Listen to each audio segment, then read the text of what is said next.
I'm Officer Gomez. I work for the Meridian Police Department. I'm a school resource officer at a school with 2,300 students. Today we're going to talk about Snapchat. Snapchat is one of the big four applications, which is Snapchat, Facebook, Instagram, and Twitter.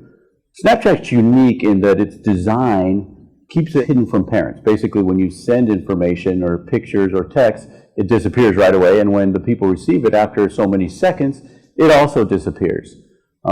With the exception of it does now have a 24-hour timeline of stuff that you can put on that stays for 24 hours. That being said, kids like Snapchat because they don't have to worry about deleting everything they send and receive. Once they send it, it's gone from their phone. Once they receive it, it's gone from their phone, which creates some problems. On top of it, deleting things, the fun things that kids like about Snapchat are the filters.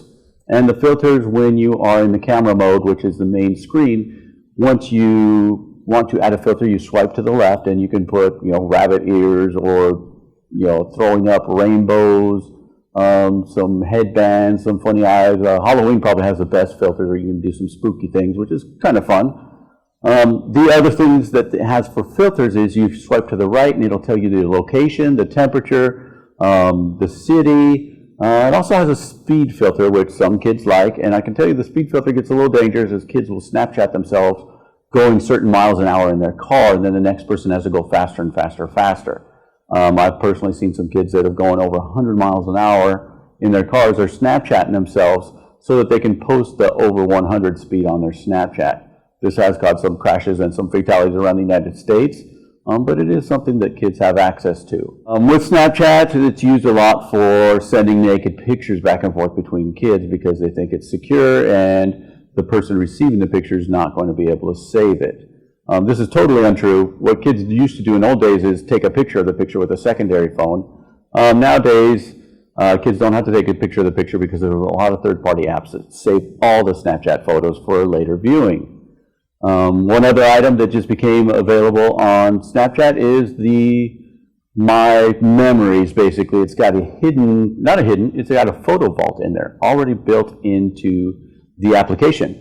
So if you swipe up, you can go to the memories, but it's got the My Memories only, which requires a password, and that's where they're going to save all their pictures that they don't want parents to get to, and you would need a password to get into that.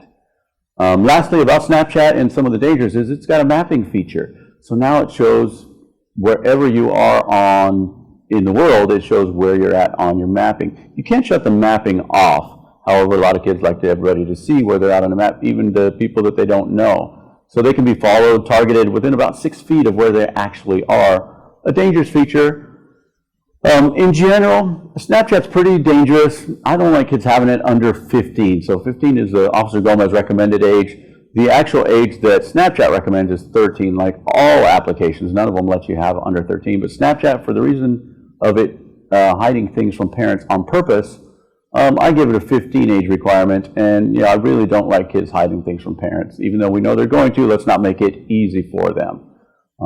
When you're doing a phone check on Snapchat, you're not going to find much on your initial check, so I recommend you keep the phone for about 2 hours and watch what comes in as far as messages on Snapchat. You can see what your kid's up to if you do a phone check.